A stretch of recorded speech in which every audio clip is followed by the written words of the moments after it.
إن الحمد لله نحمده ونستعينه ونستغفره ونعوذ بالله من شرور أنفسنا ومن سيئات أعمالنا من يهدي الله فلا مضل له ومن يضلل فلا هادي له وأشهد أن لا إله إلا الله وحده لا شريك له وأشهد أن محمدا عبده ورسوله وبعد أعوذ بالله من الشيطان الرجيم بسم الله الرحمن الرحيم هو أهل التقوى وأهل المغفرة وبعد وقال النبي صلى الله عليه وسلم قد افلح من اسلم وبعد رب اشرح لي صدری ویسر لي امری واحلل عقدۃ من لسانی یفقہوا قولی اما بعد۔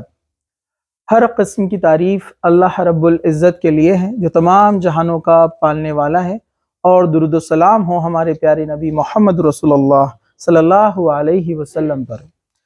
انشاءاللہ تعالی آج کے اس درس میں آج کا جو ہمارا عنوان رہے گا وہ ہے تقوی۔ تقوی کے معنی کیا ہوتے ہیں؟ تقوی کو جو لغوی معنی ہوتا ہے، یعنی جس کو لٹرل میننگ کہتے ہیں، جس کو ڈکشنری میننگ کہا جاتا ہے کہ لغت میں اس کو کیا کہتے ہیں؟ تقوی کہتے ہیں بچنے کو، کسی چیز سے بچنا، یا بیچ میں کوئی ایسی آڑ پیدا کرنا کہ ہم کسی چیز سے بچ جائے، اسے کہتے ہیں تقوی ڈکشنری میں، یعنی لغت کے اندر۔ لیکن شریعت میں جو اس کی اصطلاح ہے، شریعت میں اس کی اصطلاح علماء لکھتے ہیں کہ تقوی کہتے ہیں ایک بندہ گناہ سے بچنے کے لیے، یعنی اللہ تعالیٰ کے غضب سے بچنے کے لیے کوئی ایسی راہ اختیار کرے کہ وہ گناہوں سے اپنے آپ کو بچا لے، یعنی وہ ایک ایسی آڑ پیدا کرے، یعنی اپنے آپ کو گناہوں سے دور رکھے، اسے تقوی کہتے ہیں۔ اور اس کے تعلق سے ایک حدیث بھی ہے جو حضرت عمر رضی اللہ عنہ نے ایک بار ابی بن کعب رضی اللہ عنہ سے پوچھا کہ تقوی کا معنی کیا ہے۔ اس سے ہمیں ایک بات پتہ چلتی ہے کہ حضرت عمر رضی اللہ عنہ ایک جلیل القدر صحابی ہے۔ اللہ کے رسول صلی اللہ علیہ وسلم نے فرمایا کہ اگر میرے بعد کوئی نبی ہوتا تو وہ عمر ہوتا۔ اتنی بڑی فضیلت ہے، اتنی بڑی شخصیت ہے۔ اور دوسرے ایک صحابی حضرت ابی بن کعب سے وہ پوچھ رہے ہیں کہ تقوی کیا ہوتا ہے، یعنی ایک شخص جو رتبے اور جو ہے افضلیت رکھتا ہے، رتبے میں اونچا ہے، وہ اپنے دوسرے ایک سادے صحابی سے پوچھ رہے ہیں کہ تقوی کسے کہتے ہیں۔ یعنی جس چیز کا علم ہمیں نہ ہو تو اس سے پوچھنا چاہیے، چاہے وہ ہم سے عمر میں چھوٹا ہو یا ہم سے علم میں کم کیوں نہ ہو، کیونکہ ہم نہیں جانتے کہ کس چیز کا علم اللہ نے کس کو دیا ہے۔ تو حضرت عمر رضی اللہ عنہ نے پوچھا کہ تقوی کسے کہتے ہیں، کیا تم اس کے تعلق سے علم رکھتے ہو؟ تو حضرت ابی بن کعب رضی اللہ عنہ نے فرمایا کہ اے امیر المومنین، اے مسلمانوں کے امیر، کیا آپ کا کبھی ایسے راستے سے گزر ہوا ہے جہاں پر کانٹے دار جھاڑیاں ہوں، خاردار جھاڑیاں ہوں، ایسی پگڈنڈی ہے کہ چھوٹا سا راستہ ہے اور آزو بازو دائیں بائیں کانٹے لگے ہوئے؟ تو حضرت عمر نے فرمایا ہاں بالکل ایسا کئی بار ہوا ہے۔ تو کہا کہ آپ وہاں پر کیسے گزرتے ہو؟ تو کہا ہم اپنے کپڑوں کو، اپنی جو چادر وغیرہ ہوتی ہے اس کو ہم سمیٹ لیتے ہیں تاکہ اس میں اٹک نہ جائے، پھنس نہ جائے، اور اس میں سے نکل جاتے ہیں۔ تو کہا کہ بس تقوی یہی ہے کہ انسان دنیا میں آیا ہے یہاں کی گناہ اور معصیت اور اللہ تعالیٰ کی حرام کردہ چیزوں سے اپنے آپ کو بچاتے ہوئے وہ پوری زندگی کا سفر طے کر لے، یہی ہے تقوی۔ اس کے اور بھی معنی علماء نے بتائے۔ تقوی مطلب پاس و لحاظ رکھنا، اللہ تعالیٰ کا احترام کرنا، اللہ تعالیٰ سے حیا کرنا، مطلب کوئی گناہ کرتے ٹائم آپ کو شرم آئے کہ میرا رب مجھے دیکھ رہا ہے اور وہ مجھے اس کی سزا دے گا اس گناہ کے بدلے، تو اس کو بھی تقوی کہتے ہیں۔ تو یہ تقوی کے بہت سارے جو ہے معنی یہاں پر بیان کیے گئے ہیں جو میں نے آپ کے سامنے رکھ دیے ہیں۔ اب تقوی اختیار کرنے کے فائدے کیا کیا ہوتے ہیں؟ انشاءاللہ آج کا ہمارا درس موضوع یہی رہے گا کہ تقوی کے فائدے۔ تقوی کے تعلق سے قرآن مجید میں اللہ سبحانہ وتعالیٰ نے بہت ساری جگہ فرمایا، جیسے ابھی میں نے خطبے میں جو ہے سورہ مدثر کی آیت نمبر 56 آپ کے سامنے پڑھی، وَهُوَ أَهْلُ التَّقْوَى وَأَهْلُ الْمَغْفِرَةِ، وہی تقوی کے لائق ہے اور مغفرت کے لائق ہے۔ مطلب مغفرت اسی کی ہوگی جو تقوی اختیار کرے گا، اللہ سے ڈرے گا، گناہ کرتے وقت اللہ سے ڈرے گا اور نیکیوں میں پیچھے نہیں ہٹے گا، وہ اللہ کی رضا کے لیے اس نیکی کو کرے گا، یہ تقوی والے لوگ ہیں۔ تقوی والے ویسے اور کون ہیں؟ قرآن مجید نے اس کی بہت ساری صفت بتائی ہیں، سورہ بقرہ میں، سورہ مومنون میں، سورہ اعراف میں، سورہ یوسف میں، اور بہت سارے دیگر صورتوں میں آتا ہے کہ تقوی والے کون ہیں؟ جو اللہ تعالیٰ پر ایمان لاتے ہیں، کتابوں پر ایمان لاتے ہیں، رسولوں پر ایمان لاتے ہیں، اللہ کی راہ میں خرچ کرتے ہیں، شرمگاہوں کی حفاظت کرتے ہیں، مطلب گناہ کے کام کی طرف نہیں جاتے ہیں، اسی طرح صبر کرنے والے ہیں، یہ تقوی رکھنے والے لوگ ہیں. اسی طرح اللہ کی راہ میں خرچ کرنے والے یہ تقوی والے لوگ ہیں، اور اللہ کی راستے میں جہاد کرنے والے یہ تقوی والے لوگ ہیں. تو اللہ تعالیٰ نے قرآن مجید میں تقوی کے تعلق سے بہت ساری آیتیں بیان فرمائی. لیکن اب یہاں پر جو ہے ہم آگے بڑھ رہے ہیں کہ تقوی کے فائدے کیا کیا ہے. مطلب ایک انسان جو تقوی اختیار کرتا ہے تو تقوی اختیار کرنے پر اس کے ثمرات کیا ملیں گے، اس کو پھل کیا ملنے والے ہیں. تو چلیے ہم وہ دیکھتے ہیں. یہ بہت اہم چیز ہے کہ قرآن کریم سے استفادے کی توفیق اللہ سبحانہ و تعالیٰ اسی کو عطا کرتا ہے جو تقوی اختیار کرتا ہے، یعنی ہدایت کا ذریعہ تقوی ہے. اللہ تعالیٰ نے سورہ بقرہ آیت نمبر 2 کے اندر فرمایا الف لام میم ذالک الکتاب لا ریب فیہ ھدی للمتقین. یہ کتاب میں کوئی شک نہیں ہے، راہ دکھانے والی ہے متقین کے لیے، یعنی تقوی والے لوگوں کے لیے. تو ہدایت کس کو ملیں گی؟ جس کے اندر تقوی ہے. ایک بہت ہی اچھا واقعہ ایک میں نے جو ہے سنا یوٹیوب کے اوپر، عبداللہ یوسف. تو ان کا نام پہلے یوسف تھا، یہ پاکستانی عیسائی تھے. تو عبداللہ یوسف کا واقعہ ایسا ہے کہ وہ ایک بار بائبل پڑھ رہے تھے. وہ بائبل انجیل پڑھ رہے تھے. تو بائبل پڑھتے پڑھتے انہوں نے اس میں ایک بائبل کے اندر ایک لائن پڑھی کہ میں نہیں جاؤں گا تو وہ نہیں آئے گا جو میری تصدیق کرے گا. یہ یوحنا کی بائبل کے اندر ایک واقعہ آتا ہے. تو اس شخص نے اپنے دیگر جو بڑے پادری تھے، جو بڑے ان کے فادر تھے، ان سے پوچھا کہ یہ کون ہے جس کے بارے میں بائبل کہتی ہے کہ وہ آئے گا، میں نہیں جاؤں گا تو وہ نہیں آئے گا، اور جو میری تصدیق کرے گا تو یہ کون ہے؟ لوگوں نے الگ الگ نام بتائے. تو وہ مطمئن نہیں ہوا. اس نے جو ہے چھان بین شروع کی. پھر کسی نے اس کو قرآن دیا تو اس نے قرآن کو پڑھا، اللہ کے رسول کی سیرت کو پڑھا. پھر وہ سمجھ گیا یہ وہی بات ہے بائبل میں جو کہی گئی ہے کہ یہ اللہ کے رسول صلی اللہ علیہ وسلم کے تعلق سے ہے کہ وہ آئیں گے اور عیسیٰ علیہ السلام کی تصدیق کریں گے. تو اس شخص نے چرچ کے اندر دونوں ہاتھ اٹھا کر اللہ سے دعا مانگی، اے اللہ میں پریشان ہوں، حقیقت کیا ہے، حق کون ہے، مجھے سمجھ نہیں آتا ہے، کیا یہ بائبل صحیح ہے یا قرآن صحیح ہے؟ تو میں تجھ سے ڈر کر کہ میری آخرت اچھی ہو جائے میں دعا کرتا ہوں مجھے صحیح راستہ بتا دے. تو اللہ تعالیٰ نے اس شخص کو ہدایت دی. وہ شخص مسلمان ہوا. اس کا نام اب عبداللہ ہے. تو یعنی اس کے دل میں ڈر تھا تو اللہ تعالیٰ نے اس کو راستہ دکھایا، ہدایت دی. تو اللہ تعالیٰ ہدایت انہی کو دیتا ہے جن کے دل میں اللہ کا ڈر ہے. پہلا فائدہ، ہدایت چاہیے تو اللہ کا ڈر اپنے اندر پیدا کیجئے. اللہ تعالیٰ آپ کی رہنمائی صحیح راستے کی طرف کرے گا. اللہ تعالیٰ آپ کو صحیح راستہ دکھائے گا، چاہے پھر وہ کوئی بھی معاملے میں آپ پریشان ہوں. تو ہدایت کا ذریعہ ہے تقوی، یعنی اللہ کا ڈر. اور اللہ کا ڈر کیا ہے؟ انسان ہر گناہ سے اپنے آپ کو بچائے اور ہر نیکی میں جلدی کرے. بس یہی تقوی ہے، عام بات سمجھنے کے لیے. چلیے دوسرا تقوی کا فائدہ، اللہ کی معیت، یعنی اللہ تعالیٰ کی مدد.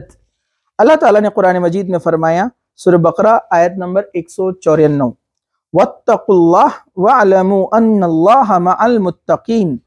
اللہ تعالیٰ اللہ کا تقوی اختیار کرو، جان لو اللہ تعالیٰ متقین لوگوں کے ساتھ ہے. مطلب اللہ تعالیٰ نے اپنا ساتھ، اپنی مدد اس شخص کے لیے بتائی ہے جو تقوی اختیار کرتا ہے. جو شخص تقوی اختیار کرے گا اللہ کی مدد اس کے ساتھ آئیں گی.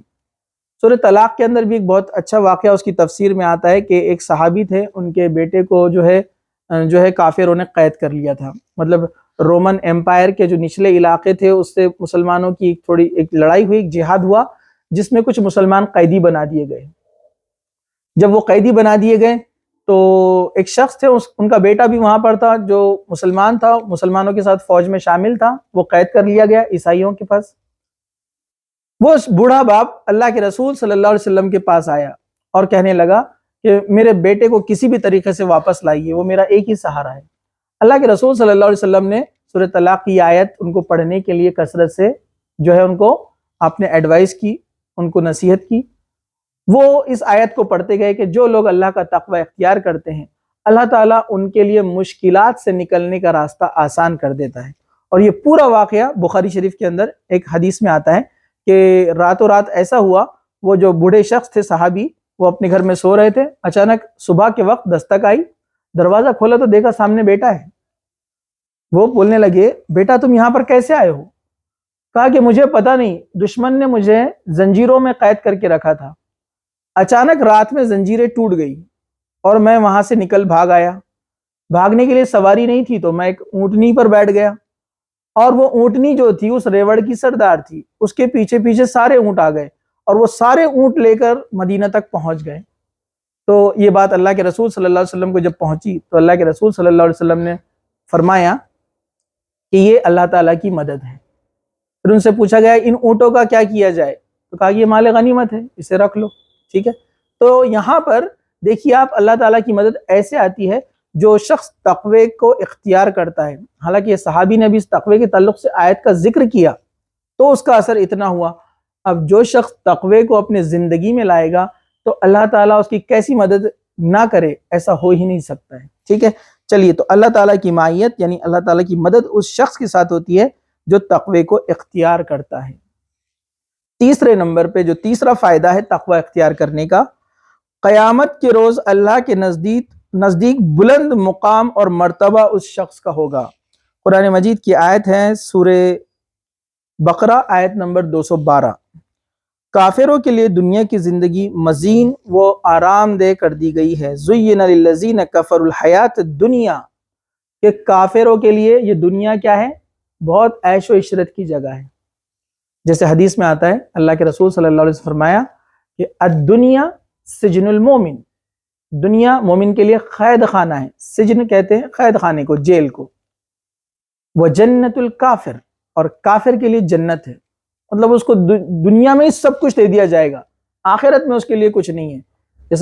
جیسے موسیٰ علیہ السلام کے جو ماننے والے تھے، وہ ایک بار موسیٰ علیہ السلام کو کہنے لگے، اے موسیٰ، ہم تم پر ایمان لائے، اللہ پر ایمان لائے، ہمارے حالات اتنے خراب کیوں ہیں؟ اور فرعون باغی ہے، کافر ہے، خدائی کا دعویٰ کرتا ہے اور پورے مصر پر حکومت کرتا ہے۔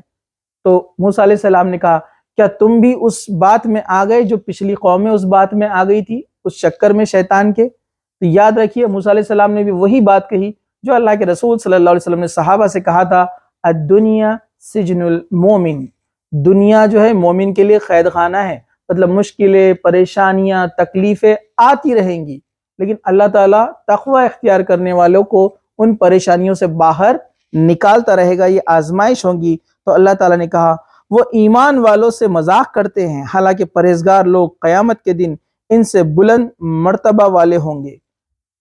یہ آج کے ضمن میں آج دیکھیں گے آپ، میڈیا پر، سوشل میڈیا پر، ٹی وی چینلوں پر بحث مباحثے چھڑتے ہیں، کوئی بھی ایک اسلامی ٹاپک نکال دیا جاتا ہے، طلاق کا مسئلہ، اور اس کا مذاق بنایا جاتا ہے، اس میں غیر مسلم مسلم دونوں شامل ہیں، اور ایسے لوگوں کو بلایا جاتا ہے جو اسلام کے بارے میں کچھ نہیں جانتے، بس ان کو داڑھی ٹوپی رکھ کر جو ہے رکھ دیا گیا ہے، اور اسلام کا مذاق اور استہزاء کیا جاتا ہے۔ تو اللہ تعالیٰ نے فرمایا کہ یہ لوگ استہزاء جو کر رہے ہیں، مذاق کر رہے ہیں، چند دن کا ان کو کرنے دو، اور آخرت میں بلند مقام اور عزت والے لوگ تو مومن ہی رہنے والے ہیں۔ اور آگے فرمایا اللہ تعالیٰ جسے چاہتا ہے بغیر حساب کے روزی دیتا ہے۔ تو یہاں پر پہلی جو بات کہی گئی تقوی کے تعلق سے کہا گیا ہے کہ جو اللہ تعالیٰ کا تقوی اختیار کرتے ہیں، وَالَّذِينَ اتَّقُوا فَوْقَهُمْ يَوْمَ الْقِيَامَةِ، جو اللہ تعالیٰ کا تقوی اختیار کرے گا قیامت کے دن اس کے لیے بہت بلند اور اونچا مقام عطا کیا جائے گا۔ تو یہ تقوی عزت کا ذریعہ ہے آخرت میں۔ چوتھی چیز یہاں پر جو ہے اللہ تعالیٰ نے فرمایا نفع بخش علم کے حصول کی توفیق۔ نفع بخش علم کے حصول کی توفیق مطلب جو لوگ اللہ تعالیٰ کا تقوی اختیار کرتے ہیں، اللہ تعالیٰ ان کو ایسا علم دیتا ہے جو ان کی دنیا بھی سنوار دیتا ہے اور آخرت بھی سنوار دے گا۔ اس کے تعلق سے اللہ تعالیٰ نے قرآن مجید میں ذکر فرمایا، سورہ بقرہ آیت نمبر 282 282، وَاتَّقُوا اللَّهَ، اللہ کا تقوی اختیار کرو، وَيُعَلِّمُكُمُ اللَّهُ، اللہ تعالیٰ تمہیں علم دیتا ہے، وَاللَّهُ بِكُلِّ شَيْءٍ عَلِيمٌ، اللہ ہر چیز کو خوب جاننے والا ہے۔ تو اللہ تعالیٰ نے یہاں پر آپ کو اشارہ دیا کہ جو اللہ تعالیٰ کا تقوی اختیار کرتا ہے اللہ تعالیٰ اسے علم دیتا ہے، اور یہ علم کون سا ہے؟ جو اس کو دنیا میں اور آخرت میں نقصان سے بچانے والا ہے۔ ورنہ علم تو کافر بھی رکھتے ہیں، دنیا کے بڑے بڑے سائنسداں ہیں جو اللہ پر ایمان نہیں لاتے ہیں، آپ بولیں گے علم تو ان کے پاس بھی ہے، لیکن وہ علم ان کو جہنم سے نجات نہیں دے سکتا ہے۔ وہ علم ان کی دنیا کو کامیاب نہیں بنا سکتا ہے۔ آج دیکھیے نا آپ، دنیا کے جو ترقی یافتہ جتنے بھی ممالک ہے، جو بہت سکسیسفل کنٹریز مانے جاتے ہیں، امریکہ ہے، رشیا ہے، یوروپ ہے، یہ دنیا کے کامیاب ملک کہتے ہیں اپنے آپ کو، جاپان ہے، لیکن اگر آپ انٹرنیٹ پر ڈالیں گے کہ سب سے زیادہ سوسائڈز کہاں پر ہوتے ہیں، خودکشی لوگ زیادہ کہاں پر کرتے ہیں، آپ کو نمبر 1 پہ ملے گا جاپان، اس کے بعد ملے گا رشیا، اس کے بعد ملے گا نائجیریا، اس کے بعد ملے گا آپ کو امریکہ، کینیا۔ یہ مسلمان ملک نہیں ہے، یہ ترقی یافتہ ہے لیکن پریشان ہے، سب سے زیادہ سوسائڈ کرتے ہیں لوگ یہاں پر۔ اس سے پتا چلا ان کے پاس جو علم ہے، اس سے انہوں نے نیوکلیئر بوم تو بنا لیے ہیں، لیکن یہ ان کے فائدے کا علم نہیں ہے، اس نے ان کو سکون نہیں دیا۔ سب سے کم سوسائڈ کا ریشو، یا جہاں نہیں بھی ہوتے جس کو کہا جائے گا، تو آپ دیکھیں گے اس میں مسلم ملک کے نام آتے ہیں، خصوصی طور پر سعودی عربیہ کا۔ تو یہ کیسے؟ یہ دیکھیے ان کے پاس حالانکہ وہ علم نہیں ہے، ٹیکنالوجی نہیں ہے جو دنیا کے پاس ہے، لیکن سکون ہے۔ تو یہ اللہ تعالیٰ نفع بخش علم کا وعدہ ان سے ہے جو تقوی اختیار کریں گے، جو اللہ تعالیٰ سے ڈریں گے۔ تو یہاں پر جو ہے نفع بخش علم کا وعدہ ہے ان لوگوں کے لیے جو اللہ سے ڈرتے ہیں۔ آگے چلیے، 5واں اس کا فائدہ تقوی اختیار کرنے کا، جنت میں داخلہ اور اس کی خاص نعمتوں کا حصول۔ جنت میں صرف تقوی والے لوگ جائیں گے۔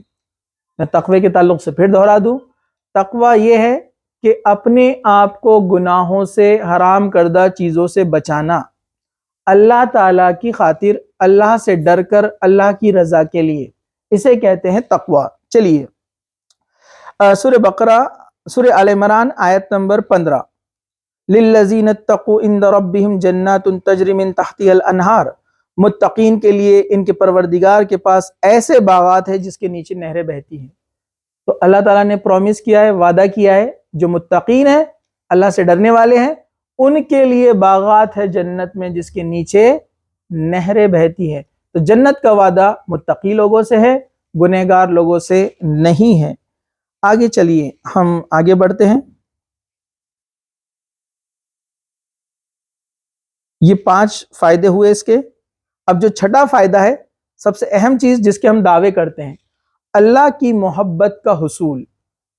ہم لاکھ کہہ دیں کہ ہم کو اللہ سے محبت ہے، لیکن اللہ اگر ہم سے محبت نہیں کرتا ہے تو کوئی فائدہ نہیں۔ ہم کتنے ہی دعوے کریں کہ مجھے اللہ سے محبت ہے، لیکن اللہ اگر آپ سے محبت نہیں کرتا ہے تو کوئی فائدہ نہیں ہے آپ کے دعوے کا۔ تو اصل چیز کیا ہے؟ اللہ آپ سے محبت کرے، یہ اہم چیز ہے۔ ہم اللہ سے کتنی محبت کرتے ہیں اس سے کچھ فرق نہیں پڑتا ہے، اس سے آپ کی جنت یا جہنم ڈیسائیڈ نہیں ہونے والی ہے، بلکہ اللہ آپ سے محبت کرتا ہے یا نہیں کرتا ہے، یہ اہم چیز ہے۔ تو اللہ تعالیٰ نے قرآن میں کہا، سورہ آل عمران آیت نمبر 76، بلا من اوفى بعہدہ واتقى فإن اللہ يحب المتقین، کیوں نہیں جو شخص وعدہ پورا کرتا ہے اور تقوی اختیار کرتا ہے تو بے شک اللہ تعالیٰ تقوی والے لوگوں سے محبت کرتا ہے۔ تو اللہ نے محبت کی شرط لگا دی، تقوی۔ جو تقوی اختیار کرے گا، جو مجھ سے ڈرے گا، گناہوں سے بچے گا، میں اس سے محبت کروں گا۔ اب ایک سوال یہ بھی آتا ہے کہ ہم تو سارے گناہوں سے بچ نہیں پاتے، سب سے گناہ ہوتے ہیں، حدیث بھی ہے نا، کل بنی آدم خطائین، ابن آدم علیہ السلام کی ساری اولاد خطا کار ہے، سب سے مسٹیک ہوتی ہے، میں، آپ سب، دنیا کے سارے انسان۔ کل بنی آدم خطائین، الخیر خطائین هو التوابون، لیکن خطا کار، گناہ گار اللہ کے نزدیک وہ اچھے ہیں جو توبہ کر لیتے ہیں۔ مطلب آدم علیہ السلام سے غلطی ہوئی، پھل کھایا، توبہ کی نا تو اللہ تعالیٰ نے معاف کر دیا۔ ابلیس سے غلطی ہوئی، سجدہ نہیں کیا لیکن توبہ نہیں کیا نا تو ہمیشہ کے لیے رجیم قرار دے دیا گیا، یعنی نکال دیا گیا، دھتکارا ہوا، ہمیشہ کے لیے جہنم میں چلا گیا۔ تو غلطیاں سب سے ہوں گی، گناہ سب سے ہوں گے۔ کوئی انسان سے گناہ ہو جاتا ہے اس کا مطلب یہ نہیں کہ اس میں تقوی نہیں ہے۔ تقوی کی علامت یہ ہے کہ گناہ ہونے کے بعد وہ نادم ہوتا ہے، وہ روتا ہے، وہ سجدہ کرتا ہے، اللہ سے معافی مانگتا ہے، یہ انسان تقوی والا ہے۔ کیونکہ بغیر غلطیوں والا انسان تو دنیا میں کوئی نہیں ہے۔ ہمارے باپ آدم علیہ السلام سے بھی غلطی ہوئی، تو دنیا کے ہر انسان سے غلطی ہوں گی، لیکن جب غلطی ہونے کے بعد بندہ توبہ کرنے کے لیے آتا ہے تو اللہ خوش ہوتا ہے کہ میرے بندے سے غلطی ہوئی، اور یہ مجھے اپنا رب مانتا ہے تبھی تو میرے پاس آیا ہے، میرے دروازے پر آیا ہے، میرے در پر آیا ہے، تو اللہ تعالیٰ خوش ہوتا ہے۔ تو تقویٰ یہی ہے کہ گناہ سے توبہ کرنا اور دوبارہ اس گناہ کی طرف نہ جانا، اللہ سے ڈرنا۔ تو پھر اللہ تعالیٰ فرماتا ہے کہ ایسے لوگوں سے ہم محبت کرتے ہیں، اور ظاہر سی بات ہے جس سے اللہ محبت کرے تو اس کے لیے جنت میں جانا آسان، اور جہنم سے بچاؤ کا سب سے بڑا یہاں پر علامت بتائی جا رہی ہے اللہ کی محبت۔ چلیے ہم آگے بڑھتے ہیں۔ ساتواں جو نقطہ ہے یہاں پر ہمارا، یعنی ساتواں جو فائدہ ہے تقوی اختیار کرنے کا، وہ ہے دشمنوں کے مکر و فریب اور ضرر رسانی سے بے خوفی۔ مطلب جو لوگ اللہ تعالیٰ کا تقوی اختیار کرتے ہیں، اللہ تعالیٰ اس کو دشمنوں سے بچا لیتا ہے، ان کی حفاظت کرتا ہے۔ اور آج کے دور میں ہم دیکھ رہے ہیں ہندوستان اور ہمارے اطراف میں کیا حالات چل رہے ہیں، مسلمانوں پر جو آفتیں اور پریشانیاں آئی ہیں، اس کا سبھی کو علم ہے کن حالات سے ہم گزر رہے ہیں۔ خوف کی زندگی میں بہت سارے لوگ، کچھ شہر ہے، کچھ اسٹیٹس ہیں جہاں ہم آرام سے رہ سکتے ہیں، الحمدللہ ہمارے یہاں اتنا مسائل نہیں ہے، لیکن کچھ جگہ پر ایسے حالات ہیں کہ بیچارے لڑکیاں اسکارف پہن کر، حجاب پہن کر اسکول کالج نہیں جا سکتی ہیں، کچھ لوگ ٹوپی پہن کر، داڑھی رکھ کر سڑک پر دھندا کاروبار نہیں کر سکتے، ایسے حالات ہیں۔ ڈر اور خوف کا ماحول ہر جگہ پھیلا ہوا ہے۔ تو سب سے پہلے تو اس کی وجہ ہے ہمارے گناہ۔ یہ اللہ تعالیٰ کسی پر بھی، کسی قوم پر گناہ یا ظالم بادشاہ اس وقت تک مسلط نہیں کرتا جب تک کہ وہ قوم گناہ کرنے نہیں لگتی۔ جب یہ قوم گناہوں میں بڑھ جاتی ہے نا، تو اللہ تعالیٰ ظالم بادشاہ لا کر مسلط کر دیتا ہے، اس کا وعدہ ہے۔ خیر، تو ان حالات میں اگر ایک مومن، ایک ایمان والا تقوی اختیار کرے، اللہ سے ڈرے، گناہوں سے بچے، تو اللہ اس کی مدد فرماتا ہے۔ اللہ تعالیٰ نے سورہ آل عمران آیت نمبر 120 میں فرمایا، وَإِن تُصْبِرُوا وَتَتَّقُوا لَا يَضُرُّكُمْ كَيْدُهُمْ شَيْئًا إِنَّ اللَّهَ بِمَا يَعْمَلُونَ مُحِيطٌ۔ اگر تم صبر کرو، ایک تو صبر کرنا ہے، دوسرا تقوی اپناؤ، تو ان کی ساز باز تمہیں کچھ نقصان نہ دیں گی۔ اور ہمارا تو ایمان ہے اللہ تعالیٰ کے الفاظ پر، اللہ تعالیٰ کے کلام پر۔ قرآن مجید کی ایک ایک آیت پر ہمارا ایمان ہے کہ 100% صحیح ہے، 100% کریکٹ ہے، لیکن ہم اس پہ ایمان پریکٹیکلی نہیں رکھتے ہیں۔ اللہ تعالیٰ نے پرومس کیا ان کی تمام چالیں ناکام ہوں گی، ان کی تمام ساز باز جتنی بھی ہیں، ان کی جتنی بھی ٹرکس ہے، وہ سب فیل ہو جائیں گی۔ کنڈیشن کیا ہے؟ تم نے صبر کرنا اور تقوی اختیار کرنا، اللہ سے ڈرنا۔ تم اللہ کا تقوی اختیار کرو، وہ کتنی ہی چالیں چلنے دو، کوئی فائدہ نہیں ہونے والا۔ قرآن مجید میں اللہ تعالیٰ نے کہا، مکروا ومکر اللہ واللہ خیر الماکرین۔ وہ لوگ بھی چالیں چلتے ہیں، اللہ بھی چال چلتا ہے۔ واللہ خیر الماکرین، اللہ بہترین ہے چال چلنے میں۔ تو ظاہر سی بات ہے اللہ تعالیٰ کی چال کے سامنے کسی کی چال چل سکتی ہے؟ بالکل نہیں۔ تو عیسیٰ علیہ السلام کو انہوں نے مارنے کی کوشش کی، بہت بڑا پلان بنایا گیا تھا، ہسٹری میں، تاریخ میں ایک سب سے بڑا پلان، عیسیٰ علیہ السلام کو قتل کرنے کی سازش، شہید کرنے کی سازش۔ اللہ تعالیٰ نے کیسی چال چلی؟ جس آدمی نے پلان بنایا تھا اس کا چہرہ عیسیٰ علیہ السلام جیسا کر دیا، اور بادشاہ نے اسی کو عیسیٰ علیہ السلام سمجھ کر پھانسی پہ چڑھا دیا، اور عیسیٰ علیہ السلام کو اللہ نے آسمان پہ اڑا لیا، وہ اٹھا لیے گئے، قیامت سے پہلے آئیں گے۔ تو اللہ کی چال ایسی ہوتی ہے، وہ ایسے مدد کرتا ہے جس کو ہم سوچ بھی نہیں سکتے۔ تو وہ لوگ بھی چالیں چلتے ہیں، اللہ بھی چال چلتا ہے، لیکن اللہ تعالیٰ آپ کے لیے چال کیوں چلے گا؟ اللہ تعالیٰ آپ کی مدد کیوں کرے گا اور کب کرے گا؟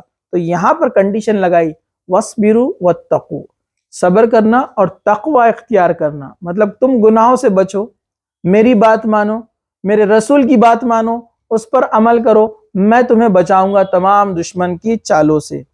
اللہ تعالیٰ بے شک تمام اعمال کا احاطہ کیے ہوئے ہے، اور یہ جان رکھو اللہ جانتا ہے تم کیا کیا کرتے ہو، سب اللہ کے علم میں ہے۔ 8واں فائدہ، اللہ سبحانہ و تعالیٰ تقوی اختیار کرنے والوں کے لیے آسمان سے مدد نازل کرتا ہے۔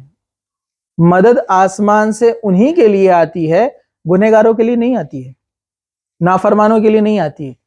آسمان سے مدد ان کے لیے آتی ہے جو اللہ تعالیٰ سے ڈرتے ہیں، اللہ کا تقوی اختیار کرتے ہیں۔ قرآن مجید میں سورہ آل عمران آیت نمبر 123 سے 125 طویل ہے، میں مختصر سا ترجمہ آپ کے سامنے رکھتا ہوں۔ اور بلا شبہ اللہ نے بدر میں بھی تمہاری مدد کی. جنگ بدر میں آپ کو پتا ہے 1000 فرشتے اترے تھے. تم کمزور تھے سو تو اللہ سے ڈرا کرو. جب تم کمزور تھے اللہ نے مدد کی تو تمہارا کام یہ ہے کہ تم اللہ سے ڈرو اور شکر ادا کرنے کی توفیق حاصل ہو. جب آپ مومنوں سے کہہ رہے تھے کیا تمہارے لیے اللہ کافی نہیں ہوگا؟ تمہارا رب آسمان سے 3000 فرشتے اتار کر تمہاری مدد کرے گا. پہلے اللہ تعالیٰ نے 1000 فرشتے نازل کیے، پھر اس کے بعد اور 1000، اس کے بعد پھر اور 1000، ایسے 3000 فرشتے آئے تھے جو مسلمانوں کی طرف سے لڑ رہے تھے جنگ بدر میں. اور بہت سارے صحابہ غنودگی کے عالم میں تھے. آپ کو پتہ ہے جنگ بدر میں بہت سارے صحابہ نے جنگ کے بعد سب نے اپنا اپنا معاملہ پیش کیا، تو کچھ صحابہ نے کہا ہم تو غنودگی میں تھے، ہم کو تو معلوم ہی نہیں جنگ کب شروع ہوئی اور کب ختم ہوئی. مطلب اللہ تعالیٰ نے ان کو اتنا سکینت نازل کر دی تھی ان کے اوپر کہ ان کے بدلے فرشتے لڑ رہے تھے. تو اللہ کی مدد آئی تھی تو اللہ تعالیٰ نے کہا یہ تمہارے تقوی کی بنیاد پر تھا. اور اس طرح اللہ تعالیٰ نے اور مدد کی، 5000 فرشتوں سے تمہاری مدد فرمائی. تو یہ اللہ تعالیٰ کی طرف سے مدد آئی 5000 فرشتوں کی. کیسے آئی، کیوں آئی؟ کیونکہ یہ صحابہ وہ تھے جو اللہ کا تقوی رکھتے تھے، اللہ کا ڈر اپنے دل میں رکھتے تھے، یہ اللہ کے دین کے لیے لڑ رہے تھے. اور یہ تمام کے تمام صحابہ تقوی میں بہت اونچے مقام پر تھے. تو مدد بھی پھر ویسی آئی ہے. ہم جتنا تقوی اختیار کریں گے اللہ تعالیٰ ویسی ہماری مدد جو ہے عطا کرے گا. 9 نمبر جو فائدہ ہے تقوی اختیار کرنے کا، لوگوں پر ظلم کرنے اور انہیں ایذا پہنچانے سے حفاظت. اور یہ بہت بڑا کرم ہے اللہ کا کہ اللہ تعالیٰ آپ کے ہاتھ سے کسی کو تکلیف نہ پہنچائے، کیونکہ ظلم قیامت کے دن اندھیروں میں ہوگا. اللہ کے رسول صلی اللہ علیہ وسلم نے فرمایا ظلم قیامت کے دن اندھیروں میں ہوگا اور وہاں جب کوئی روشنی نہیں ہوگی. تو ظلم سے مراد یہ وہ لوگ ہیں جو لوگوں پہ ظلم کیا کرتے تھے ہاتھ سے. اللہ نے کسی کو طاقت دی تھی تو وہ کیا کرتے تھے، اس طاقت کا غلط استعمال، لوگوں پہ ظلم. کسی کو اللہ نے مال دیا تھا، مال و دولت پیسہ تھا، اس کے ذریعے سے کسی پہ ظلم کرتے تھے. تو یہ ظالم لوگ جو ہیں وہ اندھیروں میں ہوں گے. اور اللہ تعالیٰ کسی کو طاقت، قوت، پیسہ، مال، دولت، اقتدار سب دینے کے بعد بھی اس کے ہاتھوں سے لوگوں کو محفوظ رکھے، یہ اس کے لیے اللہ کا بہت بڑا انعام ہے کہ اس نے اپنی زندگی میں صبر کیا، غلط استعمال اپنے پاور کا نہیں کیا. یہ اللہ کی طرف سے سب سے بڑا فضل ہے اس شخص پر. کمزور آدمی تو کسی کو نقصان پہنچائے گا ہی نہیں، تو اس کے لیے تو کوئی مسئلہ نہیں ہے. لیکن جو طاقتور ہے وہ ظلم کرنے سے بچ گیا تو اللہ کی اس پر خاص مہربانی ہوئی. مطلب کیونکہ اگر وہ ظلم کر لیتا تو آخرت میں اندھیروں میں یعنی وہ جہنم کا ایندھن بن جاتا. تو اللہ تعالیٰ تقوی اختیار کرنے والوں کو یہ نعمت عطا کرتا ہے کہ ان کے ہاتھوں سے کوئی ظلم نہیں ہوتا. اللہ تعالیٰ نے سورہ مائدہ آیت نمبر 2 میں فرمایا وَتَعَاوَنُوا عَلَى الْبِرِّ وَالتَّقْوَى وَلَا تَعَاوَنُوا عَلَى الْإِثْمِ وَالْعُدْوَانِ وَاتَّقُوا اللَّهَ إِنَّ اللَّهَ شَدِيدُ الْعِقَابِ. اور تم نیکی اور پرہیزگاری میں ایک دوسرے کی مدد کرو. نیک کام میں ہر ایک کی مدد کرنا چاہیے، چاہے جسم سے ہو، پیسے سے ہو، انٹلیکچوئل کچھ آپ اپنی عقل سے ان کو جو رائے مشورے دے سکتے ہو. دین کے معاملے میں، نیکی کے معاملے میں ہر ایک کی مدد کرنا. اور فرمایا وَلَا تَعَاوَنُوا عَلَى الْإِثْمِ وَالْعُدْوَانِ، اور برائی کے کاموں میں اور گناہ کے زیادتی کے کاموں میں ایک دوسرے کی مدد نہ کرو. کوئی بول رہا ہے اپنے کو فلاں کو نقصان پہنچانا ہے، نہیں بھائی میں نہیں آ سکتا، بد دعا ہے. ظالم کو بہت جلدی لگتی ہے بد دعا مظلوم کی. کوئی بول رہا ہے چلو اپنے جو ہے فلاں ایک ایسا دھندا شروع کریں گے جو کہ حرام ہے، شراب خوری کا ہے، نشہ کے دھندے آج کل بہت چل رہے ہیں، نشہ، گانجا، جوا ہے نا، اسی طرح شراب. کوئی بول رہا ہے چلو پیسہ لگاؤ بہت ملتا ہے اس میں، نہیں، یہ برائی کا معاملہ ہے. اللہ تعالیٰ نے کہا وَلَا تَعَاوَنُوا عَلَى الْإِثْمِ وَالْعُدْوَانِ، برائی اور زیادتی کے کاموں میں ایک دوسرے کی مدد نہ کرو. کوئی بول رہا ہے چلو اپنے کو فلاں کو جو ہے نقصان پہنچانا ہے، بہت زیادہ اڑ رہا ہے وہ، آپ بولیں گے نہیں میرے پاس اللہ نے دیا ہے طاقت لیکن میں اس کا غلط استعمال نہیں کروں گا. تو یہ لوگ ہیں جو تقوی رکھتے ہیں، یہ وہ لوگ ہیں جو اللہ سے ڈرتے ہیں. انہیں معلوم ہے آج طاقت ہے، قوت ہے، بڑھاپا آئے گا سب ختم ہو جائے گا. آج مال ہے، دولت ہے، قبر میں جاؤں گا مال میں سے 1 روپیہ بھی ساتھ نہیں آئے گا، میرے عمل ساتھ آنے والے ہیں. تو یہ لوگ جو اللہ کا تقوی اختیار کرتے ہیں، اللہ سے ڈرتے ہیں نا، تو اللہ تعالیٰ جو ہے ان کے ہاتھوں کو بچا لیتا ہے ظلم سے. تو یہ اللہ کا تقوی اختیار کرنے والوں کے لیے انعام ہے، بہت بڑا انعام ہے۔ 10واں فائدہ تقوی اختیار کرنے کا، اعمال صالح کی قبولیت۔ نیک اعمال تو سب کرتے ہیں نا، بہت سارے لوگ کرتے ہیں، غیر مسلم بھی کرتے ہیں، بہت سارے کافر کرتے ہیں، بڑے بڑے ہاسپٹلز ڈالتے ہیں، بڑے بڑے ٹرسٹ ڈالتے ہیں، ہے نا، لیکن ایمان نہ رکھنے کی وجہ سے ان کی چیزیں وہ قابل قبول نہیں ہیں۔ ویسے ہی مسلمانوں میں، ایمان والوں میں بھی اگر تقوی نہیں ہے تو آپ کے اعمال قبول ہوں گے، کیا گارنٹی ہے اس کی؟ اللہ سبحانہ وتعالیٰ نے سورہ المائدہ آیت نمبر 27 میں فرمایا، انما یتقبل اللہ من المتقین، بلا شبہ اللہ تعالیٰ صرف متقین سے قبول کرتا ہے۔ واقعہ مشہور ہے نا، حابل اور قابل۔ حابل اور قابل دونوں کا واقعہ آپ کو پتہ ہے۔ دونوں حضرت آدم علیہ السلام کے زمانے میں شریعت میں یہ معاملہ تھا، نکاح کیسے ہوتے تھے؟ جڑوا بچے پیدا ہوتے، لڑکا لڑکی، ٹوئنس، پھر اس کے بعد اور ٹوئنس پیدا ہوتے، لڑکا لڑکی۔ تو پہلے والے جوڑے کے لڑکے کی شادی دوسرے جوڑے کی لڑکی سے ہوتی تھی، دوسرے جوڑے کے لڑکی کی شادی پہلے والے جوڑے کے لڑکی سے ہوتی تھی۔ اس طرح دنیا آگے بڑھی۔ تو ہوا یہ کہ جو قابل تھا یہ قتل کرنے والا ہے، کنفیوژن بہت زیادہ ہوتا ہے نا، تو اس کو ایسے یاد رکھنے کا، قاف سے قابل، قاف سے قاتل، قتل کرنے والا قابل تھا۔ تو قابل جو تھا اس کے ساتھ جو جوڑے میں جڑوا بہن پیدا ہوئی تھی وہ بہت خوبصورت تھی۔ جو امام ابن کثیر نے قصص الانبیاء میں اس واقعے کو لکھا ہے، تو وہ کہتے ہیں کہ جو قابل کی بہن تھی وہ زیادہ خوبصورت تھی، وہ چاہتا تھا کہ اسی کی بہن سے نکاح کرے، وہ دوسرے جوڑے یعنی حابل کی بہن سے نکاح نہ کرے، اس کی ضد تھی۔ تو آدم علیہ السلام نے کہا کہ اللہ کی شریعت تو یہی ہے، اب اس کو تم کو ماننا پڑے گا۔ وہ نہیں مانا، ضد کیا۔ تو پھر اس کے بعد آدم علیہ السلام نے ایک حل پیش کیا، ایک سلوشن پیش کیا۔ وہ کیا تھا؟ کہا کہ ٹھیک ہے، ایک کام کرو، تم اپنی اپنی قربانی پیش کرو اللہ کے نزدیک، جو تم کماتے ہو، جو تم دنیا میں حاصل کرتے ہو، وہ تم اللہ کی راہ میں قربانی پیش کرو، جس کی قبول ہوں گی اس کا نکاح اس سے کر دیا جائے گا۔ تو یہ جو حابل تھا، حابل جو ہے جانور چرایا کرتا تھا اور قابل کھیتی باڑی کیا کرتا تھا۔ دونوں نے اپنی اپنی قربانی پیش کی۔ قابل نے اپنی جو کھیتی وغیرہ وہ اگاتا تھا وہ لا کر رکھ دیا، اور جو حابل تھا جو اپنے جانوروں میں سے سب سے بہترین جانور اس نے ڈھونڈ کر لایا اور قربانی کے لیے رکھ دیا۔ اس زمانے میں قربانی کیسے قبول ہوتی تھی؟ اوپر سے ایک آگ آتی تھی اور جس کی قربانی قبول ہو گئی اس کو آگ لے کر چلی جاتی تھی۔ تو حابل کی قربانی قبول ہوئی، تو شریعتاً جو تھا وہی طے ہوا کہ قابل کی بہن سے حابل کا نکاح ہوگا۔ تو پھر جو ہے قابل جو ہے غصے میں آیا اور اس نے حابل کو قتل کیا، دنیا میں پہلا قتل ہوا۔ تو یہاں پر جو پتہ چلتا ہے کہ قربانی کس کی قبول ہوئی تھی؟ جس کے دل میں تقوی تھا، جو نبی کی بھی بات مان رہا تھا یعنی آدم علیہ السلام کی، اور اللہ کی بھی بات ماننے کے لیے تیار تھا، وہ تھا حابل۔ تو اللہ تعالیٰ متقی لوگوں کی قربانی قبول کرتا ہے، قابل کی قربانی قبول نہیں ہوئی۔ وہ حالانکہ وہ بھی مسلمان، آدم علیہ السلام کا بیٹا تھا نا، لیکن اس کی قربانی قبول نہیں ہوئی کیونکہ اس کے دل میں اللہ کا ڈر نہیں تھا، تقوی نہیں تھا۔ تو اللہ تعالیٰ تقوی اختیار کرنے والوں کی قربانیوں کو قبول کرتا ہے۔ اور بھی چیزیں ہیں، اس کو تفصیل میں نہ جاتے ہوئے میں آپ کو مختصر سے صرف بیان کر دیتا ہوں کہ تقوی اختیار کرنے کے فائدے اور کیا ہیں۔ دنیا اور آخرت میں کامیابی، گمراہی سے حفاظت، اللہ گمراہ ہونے نہیں دیتا ہے تقوی والے لوگوں کو، خوف اور غم سے نجات، جو لوگ اللہ کا تقوی اختیار کرتے ہیں حالات کیسے بھی آنے دو وہ غمگین نہیں ہوتے ہیں اور خوف میں نہیں آتے ہیں۔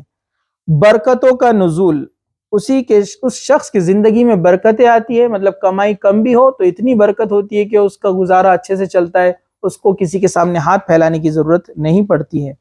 اللہ کی رحمت کا حصول، اللہ تعالیٰ اس پر رحمت نازل فرماتے ہیں، اور اہل تقوی ہی اللہ کی ولی ہے، اور جو تقوی اختیار کرتے ہیں وہ اللہ کے ولی کہلاتے ہیں۔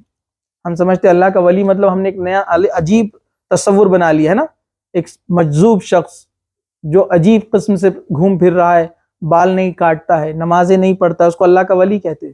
اللہ کا ولی وہ ہے، سورہ یوسف میں اللہ تعالیٰ نے فرمایا، جو نمازوں کے پابند ہے، اللہ اور اس کے رسول کے تابعدار ہے، اطاعت کرتے ہیں، یہ اللہ کے ولی ہے، یعنی اللہ کے دوست، تو یہ اللہ کے ولی ہے۔ تو اللہ تعالیٰ نے فرمایا جو تقوی اختیار کرتے ہیں، جو اللہ سے جتنا ڈرتا ہے وہ اللہ کا اتنا اچھا ولی یعنی دوست ہے۔ اسی طرح تقوی اختیار کرنے والے کے تعلق سے فرمایا حق و باطل میں تمیز کرنے کی توفیق، مطلب اللہ تعالیٰ ایسی صلاحیت دے دیتا ہے اس انسان کو تقوی اختیار کرنے کی وجہ سے کہ وہ دو لوگوں کے بیچ میں جھگڑا چل رہا ہے تو وہ ایسا فیصلہ دیتا ہے کہ دونوں خوش ہو جائے، مطلب انصاف کرنے کی صلاحیت تقوی والوں کو عطا کی جاتی ہے۔ اسی طرح جو ہے شیطان سے حفاظت، جو شخص تقوی اختیار کرتا ہے اللہ تعالیٰ اس کی شیطان سے حفاظت فرماتے ہیں۔ اسی طرح دنیاوی زندگی اور آخرت میں بشارتیں، مطلب اس کو دنیا میں بھی بشارت ہے اچھائی کی اور آخرت میں بھی۔ اسی طرح اجر و ثواب کی حفاظت، یعنی جو تقوی اختیار کرتا ہے اللہ تعالیٰ ان کے اعمال ضائع نہیں کرتا ہے، ان کی بھی حفاظت ہوتی ہے، آخرت میں وہ اس کے لیے جنت میں جانے کا ذریعہ بنیں گے۔ دنیا اور آخرت میں نیک انجام، مطلب خاتمہ بالخیر ہوگا، ایمان پر ہوگا، کلمے کے ساتھ ہوگا اس شخص کا جو تقوی اختیار کرتا ہے۔ اسی طرح دنیا اور آخرت میں کامیابی اور کامرانی اور بلندی، مطلب اللہ تعالیٰ اس شخص کا نام بھی کرتا ہے جو اللہ تعالیٰ سے تقوی اختیار کرتا ہے، اس کے نام کو بھی اونچا کرتا ہے۔ اسی طرح اللہ سبحانہ وتعالیٰ تقوی اختیار کرنے والوں کی تعظیم بھی کرتا ہے، مطلب ان کی عزت ہے۔ قیامت کے دن کچھ ممبر رکھے جائیں گے، پتہ ہے آپ کو ممبر جس پر امام صاحب کھڑے رہ کر خطبہ دیتے ہیں، ہم اسے ممبر کہتے ہیں نا، تو اس طرح کے ممبر رہیں گے قیامت کے دن۔ یہ ممبر لیکن وہ رہیں گے جو مطلب جس میں سے روشنی نکلتی ہوں گی، اور ایک طرف انبیاء اور شہداء کھڑے رہیں گے، شہید جو اللہ کی راہ میں اور جو نبی، اور وہ سوچ رہے ہوں گے ہمیں تو اپنے مقام بتا دیے گئے ہیں، اب یہ روشن ممبر کن کے لیے، اس پر کون لوگ آنے والے ہیں؟ تو اللہ سبحانہ وتعالیٰ فرمائے گا یہ میرے وہ بندے ہیں جو میری رضا کے خاطر ایک دوسرے سے محبت کرتے تھے اور میری رضا کے خاطر ایک دوسرے سے دشمنی رکھتے تھے۔ مطلب دوستی کی دو مسلمانوں نے تو ان کی بنیاد تھی کہ دونوں ایمان والے ہیں، اور دونوں میں جدائی اس وجہ سے ہوئی کہ ایک اللہ کی بات کو مانتا ہے اور دوسرا نہیں مانتا ہے، اس بنیاد پر وہ الگ ہوئے۔ تو یہ ان لوگوں کے لیے یہ ممبر تیار کیے گئے ہیں۔ تو یہ تقوی ہے اللہ کا، جو اللہ کی رضا کی خاطر یہ سب کرتا ہے تو اس کی عزت اور احترام اور اس کی جو ہے اکرام وہاں پر کیا جائے گا۔ اسی طرح جو ہے آخری جو ہے اللہ تعالیٰ تمام پریشانیوں اور مصیبتوں سے نجات انہی کو دیتا ہے جو اللہ تعالیٰ کا تقوی اختیار کرتے ہیں۔ تو یہ جملہ 27 جو ہے 27 فائدے تھے جو ایک آدمی تقوی اختیار کرتا ہے تو اللہ سبحانہ وتعالیٰ کی طرف سے اسے عطا کیے جاتے ہیں۔ اللہ تعالیٰ سے دعا ہے کہ اللہ سبحانہ وتعالیٰ ہمیں کہنے سننے سے زیادہ عمل کی توفیق عطا فرمائے، جب تک زندہ رکھے، اسلام پر زندہ رکھے، ہمارا خاتمہ ایمان پر ہو۔ وآخر دعوانا ان الحمد للہ رب العالمین، سبحان ربک رب العزت عما یصفون وسلام علی المرسلین والحمد للہ رب العالمین۔ کوئی سوال ہوں گا تو آپ پوچھ سکتے ہیں۔